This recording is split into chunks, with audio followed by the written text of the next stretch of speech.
आज हमारी दोस्त पूजा ने गणेश के मंदिर जाना था, उसके साथ हमने जेसिका के साथ क्रिसमस पार्टी पे भी जाना था। और जो क्रिसमस पार्टी थी वो इतनी खूबसूरत थी और जेसिका मैडम ने इतनी चीज़ों की शॉपिंग की कि आप देखकर समझेंगे शायद वो डोनाल्ड ट्रम्प की बेटी है, लेकिन ऐसा कुछ नहीं था। और हमारे यहाँ रमज़ान में ऐसी प्राइसेस बढ़ती हैं कि देखकर आपका दिमाग ख़राब हो जाए।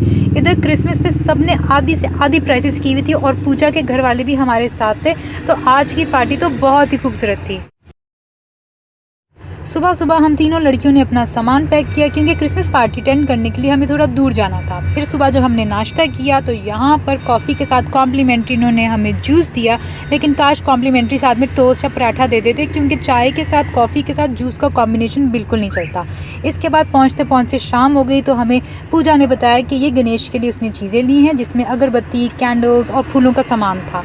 तो उसने हमें साथ में एजुकेट भी किया और बताया कि वो कौन कौन सी चीज़ें पढ़ेगी। इसके बाद जेसिका और पूजा दोनों ने गणेश के मंदिर में जाके पूजा की और मैंने सब लोगों को देखा कि कौन कितने लोग आए हुए थे और इनका मंदिर किस तरह का है। इसके बाद हमने क्रिसमस की सही तैयारी की और हमने देखा इतना खूबसूरत मंजर था।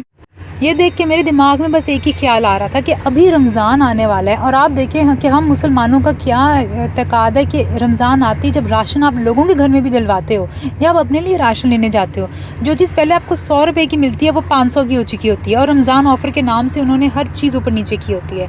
खैर ये तो हम लोगों की कौम का हाल है। एनीवेज़ यहाँ पर प्राइसेस इतनी कम की हुई थी और जो जिंजर ब्रेड चीज़ें मिल रही थी ये कुछ खाने की भी घर थे, मुझे नहीं पता है क्या चीज़ें थी, लेकिन यहाँ पर जो ख़रीदने का सामान था जेसिका ने इतना ख़रीदा हुआ था कि मुझे लगा शायद डोनाल्ड ट्रम्प की बेटी है, लेकिन ऐसा कुछ नहीं था। मैडम ने छोटी छोटी चीज़ें ली और महंगी इतनी नहीं थी क्योंकि उन्होंने स्लैश की हुई थी प्राइसेस, काफ़ी चीज़ों की प्राइसेस उन्होंने हाफ़ करके लगाई हुई थी। इसके बाद ये ट्रेन्स और टॉयज़ देख के मुझे ऐसा लगा कि मैं होम अलोन के घर में आ गई, जो होम अलोन के घर में नहीं बल्कि उनकी सीरीज़ में आ गई, क्योंकि वहाँ पर इतनी खूबसूरत किस्म की जो है ना ट्रेन्स, चीज़ें और हर तरह का गिफ्ट होता है। वैसे आज का क्रिसमस का एक्सपीरियंस हमारा बहुत ही अलग था क्योंकि मेरे साथ हम लोगों का 3 पर्सपेक्टिव्स थे।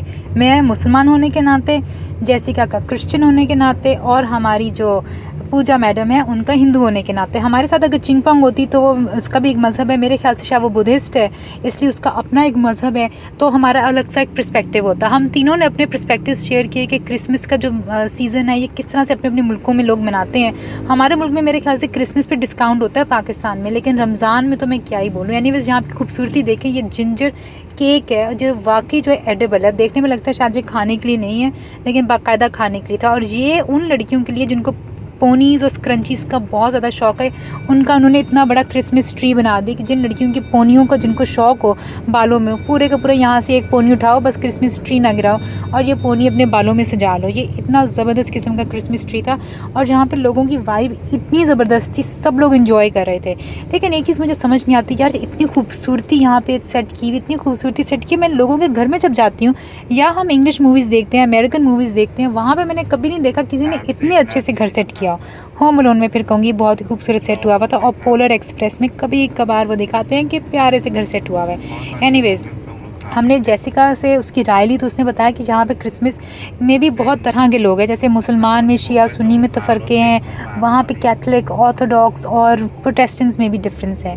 तो ये खैर एनीवेज़ ये चीज़ें इतनी खूबसूरती थी कि मुझे आज का एक्सपीरियंस ऐसा लगा कि मैंने इससे पहले कभी क्रिसमस अटेंड ही नहीं किया, क्योंकि आज मुझे लग रहा था कि रियल क्रिसमस मैंने अटेंड किया, क्योंकि कोई था जो हमें साथ साथ एजुकेट कर रहा था कि ये मज़हब का तो हम सबको अपना पता है, लेकिन त्यौहार लोग कैसे मनाते हैं, उस त्यौहार को अपने अपने मुल्कों में लोग कैसे मनाते हैं। जैसे हमारे यहाँ रमज़ान कैसे मनाया जाता है, टर्की में रमज़ान कैसे मनाया जाता है, उस सब की जो एक कैफियत अलग होती है, लेकिन यहाँ पर हर चीज़ डिफरेंट थी। और यहाँ पर जो बाबा था बुड्ढा मुझे बड़ा ही क्यूट लगा, मैं तो दिल किया कि इसकी चीक्स नोच लूँ, ये इतना क्यूट था। लेकिन मुझे ये पता है सेंटा क्लॉज जो है ना ये बड़ा अच्छा आदमी है, इसका तो अच्छा सलूक करना चाहिए, लोगों को गिफ्ट देता है। बहरहाल मैंने आज सेंटा क्लॉज का पता किया, मुझे इस उम्र में आके पता चला कि रियल लाइफ में कोई सेंटा क्लॉज होता ही नहीं है, क्योंकि सेंटा क्लॉज एक इमेजिनरी फला यार, मैं अब कहते हुए मुझे कुछ हो रहा है कि यार हमने बचपन में सेंटा क्लॉज इतना सुना है, हमें लगता है कि हकीकत का सेंटा क्लॉज है, लेकिन ये सब कुछ इमेजिनरी है। हकीकत में कोई भी सेंटा क्लॉज नहीं होता, कोई गिफ्ट लेकर नहीं आता। ये उतनी हकीकत है जितने घर वाले कहते हैं बेटा टूथ फेरी है, कोई दांत जोड़ के चली जाएगी, कोई पैसे रख के चली जाएगी तकिए के नीचे, ऐसा कुछ भी नहीं होता। एक बात है, यहाँ पे लोगों का डिसिप्लिन बहुत अच्छा है। लोग इतने डिसिप्लिन से मार्केट्स में आ रहे थे, जा रहे थे, कोई किसी को धक्कम-पेल नहीं कर रहा था, किसी किस्म की कोई प्रॉब्लम नहीं हो रही थी, सब एक दूसरे के साथ बहुत अच्छे थे। ना कोई ऐसी फीलिंग आ रही थी कि कोई किसी को धक्का देके गिरा देगा। हर कोई फंक्शन को एंजॉय कर रहा था, हर कोई इस चीज़ में आया था कि हमने एंजॉय करना। अगर किसी की टक्कर हो जाती तो वो दिल से सॉरी कहता। खैर मेरी टक्कर इतनी दफ़ा लोगों से हुई, लेकिन किसी ऐसे हैंडसम शख्स से नहीं हुई कि यार कि मैं बाद में कहूँ कि हाय टक्कर से मोहब्बत की मुलाकातें शुरू हो गई। एनीवेज़ ये फंक्शन अच्छा था, यहाँ पे बहुत ही ज़बरदस्त किस्म की लाइटिंग थी, लेकिन बीच में से मुझे चक्कर आने लगे। अब समझ नहीं आता मुझे, लोगों की भीड़ में चक्कर आने लग जाता है, गर्मी से चक्कर आता है, यहाँ मुझे चक्कर आता है भाई शोर शराबे से। लेकिन खैर जो कोई भी सीन था, मेरा एक्सपीरियंस अच्छा था। मुझे जैसिका ने बताया कि आफ्टर पार्टी भी होगी, हमने कॉन्सर्ट भी अटेंड किया। आफ्टर पार्टी में हमारे साथ हमारे कुछ सरदार जी भी साथ में थे और पूजा की फैमिली भी साथ में थी। उसकी अम्मी, उसके अब्बू और उसके दादाजी हमारे साथ थे। उनको भी क्रिसमस अटेंड करने का बहुत शौक है, तो इसलिए वो हमारे साथ, और हमें इनकी वजह से ट्रिप में कुछ ज़्यादा ही मज़ा आया, क्योंकि उन लोगों के साथ जो है ना बात करके मज़ा आता। हम कुछ भी करते तो वो हमें साथ में एडवाइस भी करते, नहीं बच्चों ये ऐसा नहीं करो, वैसा नहीं करो। तो खैर उनके जो पेरेंट्स हैं उसके साथ हमें एक स्पेशल मज़ा आया। और सोने पे सुहागा मुझे बार बार गुलाम अब्बास के मैसेजेस आ रहे थे कि बाजी क्रिश्चियन लोगों के फंक्शन पे ना जाएं, घर आ जाएं। मैंने कहा तुझे क्या हो गया, क्या मैं इधर बैठ के क्या मैं करने लग गई हूँ जो तू मुझे कह रहा है क्रिश्चियन लोगों के फंक्शन पे ना जाए। मैं बैठ के सिर्फ रंग रूप ये सारी मोमबत्तियाँ अगरबत्तियाँ देख रही हूँ, खूबसूरत किस्म के नज़ारे देख रही हूँ, तो मुझे क्यों बता रहा है। खैर गुलाम अब्बास के मैसेजेस मुझे इतने आ रहे थे कि मैं क्या बताऊँ।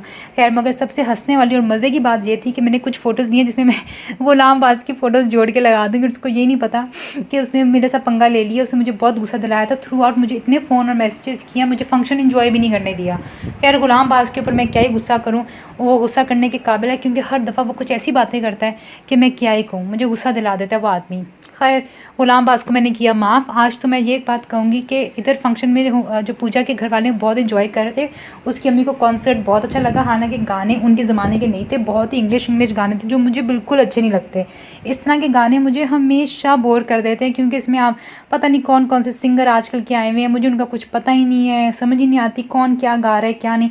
मुझे तो अपने देसी सिंगर पसंद है, और अगर इंग्लिश लोगों मुझे पसंद है वो गिने चुने बिली एलिश और हैना मोंटाना जैसे सिंगर्स हैं। उसके अलावा अगर आप डेकोरेशन देखें, पता नहीं इतना ज़्यादा इन्हें सजाया था, लेकिन बार बार जो है ना, मुझे याद है जब हुमा हमारे साथ पिछले साल हम लोग क्रिसमस मना रहे थे, तो बार बार वो क्रिसमस जो एम्पोरियम मॉल में क्रिसमस की सेटिंग हुई थी, वो ईद मिलादुल नबी से कंपेयर कर रही थी और कहती ईद मिलादुल नबी पे हम कितना अच्छा सजाते हैं सब कुछ। तो मैंने कहा हर कोई अपनी हिसाब से और अपनी तरीके से हर चीज़ को बहुत अच्छे से सजाता है, और हमें इस चीज़ की रिस्पेक्ट भी करनी चाहिए। मुझे एक चीज़ याद है कि ईद मिलादुल नबी पर मैंने इतने लोगों को देखा है कि वो मुफ्त में हलवा पूरी और बहुत ज़्यादा खाना लोगों को खिला रहे होते हैं। ईद मिलादुल नबी पे होता है, जबकि क्रिसमस पे ये लोग हर कोई अपनी हैसियत के हिसाब से, अपने एतकाद के हिसाब से करता है। तो आज का जो ये मेरा वीलॉग है भाई, इसमें आप ये देखें एक मुसलमान लड़की क्रिसमस पार्टी पे गई और इतने लोगों के दिमाग खड़क गए थे इस बात पे। मेरे कुछ दोस्तों के फ़ोन आ रहे हैं, खैरियत तो है, तुम खैरियत से हो? मैंने कहा क्या हो गया भाई, मुसलमान गई हूँ, मुसलमान वापस आऊँगी, हो क्या गया? क्रिसमस ट्री देखने से किसका मज़हब बदल जाता है, किसी का एतकाद चेंज हो जाता है, क्या हो गया तुम लोगों को? तो आज जो है मेरा यकीन माने कि मैंने जिस तरह का क्रिसमस जो है ना हमेशा ही हम देखते हैं, बचपन से देखते आ रहे हैं, हमारे दोस्त भी कुछ क्रिश्चियंस हैं, लेकिन हमारे मुल्क में मनाया जाता है क्रिसमस, लेकिन इतना एजुकेट हमें कोई नहीं करता है, क्योंकि हमें ये पता है लोग क्रिश्चियन हैं। हमें ये भी नहीं पता होता कि लोग इतने तरह के भी क्रिश्चियंस होते हैं, कुछ ऑर्थोडॉक्स होते हैं, कुछ कौन से होते हैं प्रोटेस्टेंट और कैथलिक भी होते हैं। तो हमें इन चीज़ों का नहीं पता होता, और हमें पता होना चाहिए, नॉलेज होना चाहिए इन सब चीज़ों के बारे में। और सबसे अच्छी चीज़ ये है कि आपको ये पता चलता है कि हमारे मुल्क में क्रिश्चियंस, बाहर के मुल्क के क्रिश्चियंस, सब लोग किस तरह से अपने अपने एतकाद के हिसाब से मज़हब किसी त्यौहार को मनाते हैं। कहीं बहुत त्योहारों में कोई पार्टीज़ होती हैं, कहीं सरप्राइजेज़ होते हैं, कुछ भी होते हैं, लेकिन ये त्यौहार ही जो होते हैं ना, बताते हैं आपकी चीज़ का असल जो है, किस तरह से आपके एतकाद को शेप करते हैं, आपके कल्चर्स और इवन आपके हैबिट्स, और आप कौन कौन सी चीज़ों को लेकर चलते हैं लाइफ में आगे। एनीवेज़, अगर आप ये देखें क्रिसमस पार्टी में अगर आपका पर्सपेक्टिव या किसी तरह से पहलू बदला हो, तो ये आप लोग हमें बताएं कि यार आपको भी क्या इन चीज़ों का पता था जो मुझे आज पता चली है, क्योंकि मुझे इन चीज़ों का नहीं पता था कि सेंटा क्लॉज का क्या पीछे, जिंजर ब्रेड का क्या इसमें सारा सीन है। मुझे कभी पता नहीं था जिंजर ब्रेड हाउसेस भी बनते हैं क्रिसमस पे। सेंटा क्लॉज का तो मुझे बचपन से पता था, लेकिन कुछ चीज़ें ऐसी हैं जो मेरे लिए बहुत नहीं थी। गिफ्ट्स कौन देते हैं, ट्रीज़ के ऊपर से जाना क्या होता है, मिसलटोव क्या होता है, ये तो मुझे बिल्कुल नहीं पता था। इसके ऊपर थोड़ी मेरी एक एम्बैरेसिंग स्टोरी है जो मैं किसी को नहीं बताऊंगी, लेकिन सारा फंक्शन एंजॉय करने का सबसे ज़्यादा मज़ा मुझे इस चीज़ का था कि पूजा की पूरी फैमिली हमारे साथ थी, तो इसलिए हमने कुछ ज़्यादा ही इंजॉय किया। मुझे एक चीज़ याद वैसे अभी मुझे याद आया कि जेसिका जब टर्की गई थी तो उसने बताया था कि रमज़ान के बाद जब ईद आई थी तो वो वहाँ पे बैठी हुई थी, जबकि वहाँ पे कुछ मुसलमान जो अपनी इफ्तार कर रहे थे और फिर चांद रात अनाउंस हुई तो उन्होंने उसको खाना दिया, वहाँ पे शौरमा खा रहे थे, उसके साथ शेयर किया। तो पहले वो डरी थी कि वो कहेंगे कि यार ये तो मुसलमान नहीं है, हम इसको ईद का या जो भी चांद रात का खाना था, आई डोंट नो वो ईद पे खा रही थी या वो रमज़ान अफ्तार में खा रही थी, लेकिन उसने कहा उन्होंने उसके साथ खाना शेयर किया। तो ये अखलाक है उन मुसलमानों का कि उन्होंने जानते हुए कि ये गैर मज़हब की है उसको शौरमा खिलाया और जूस वगैरह दिया। तो ये बहुत अच्छा एक जेस्चर हॉस्पिटैलिटी होती है जो करते हैं। तो अब ये क्या ईसाइयों में इतना हॉस्पिटैलिटी है कि नहीं, ये आप इस चीज़ से अंदाज़ा लगा सकते हैं कि मुल्कों में कितनी हॉस्पिटैलिटी है। आपको पता है हमारे मुल्क में लोग बहुत हॉस्पिटेबल है, जब बाहर से अंग्रेज़ लोग आते हैं तो लोग तो पाकिस्तानी लोग उनसे पैसे भी नहीं लेते हैं। तो ये हॉस्पिटैलिटी का अंदाज़ा है। तो रमज़ान में जब उन्होंने उसको शौरमा वगैरह ऑफ़र किया तो मैं क्या ही कह सकती हूँ। खैर आज के मैं ये कहूँगी व्लॉग में मैं एक मेहमान की तरह आई थी, मगर आज मैं काफ़ी यादों के साथ, मेमोरीज़ और बहुत ज़्यादा एजुकेशन के साथ मैं यहाँ से बाहर आ रही हूँ। और रंग, मज़हब, नस्ल ये सब चीज़ें तो हमारे यहाँ चलती रहती हैं, लेकिन इस जगह की जो वाइब थी, मुझे यहाँ पे कोई चीज़ मज़हबी नज़र नहीं आई। जैसे कि यहाँ पे कोई लोग पूजा कर रहे हो जीसस वगैरह की, ऐसा मुझे नहीं कुछ नज़र आया। अगर कुछ नज़र आया तो सिर्फ सेलिब्रेशंस नज़र आई थी। और अगर आपने कुछ रिलीजियस इवेंट देखना है तो उसके लिए आपको चर्च में जाना पड़ता है और चर्च में आपको इन चीज़ों को बता सकते हैं। लेकिन खैर आज मैं कहूँगी सारे का सारा फंक्शन यूनिटी के ऊपर था और एक ख़ास किस्म का समा था यहाँ पर, जो आप हमेशा के लिए ना आपके जो है ना ज़िंदगी और आपके रूह में बैठ जाता है कि यार लोग इतने प्यार से एक दूसरे से मिलते हैं। वैसे अब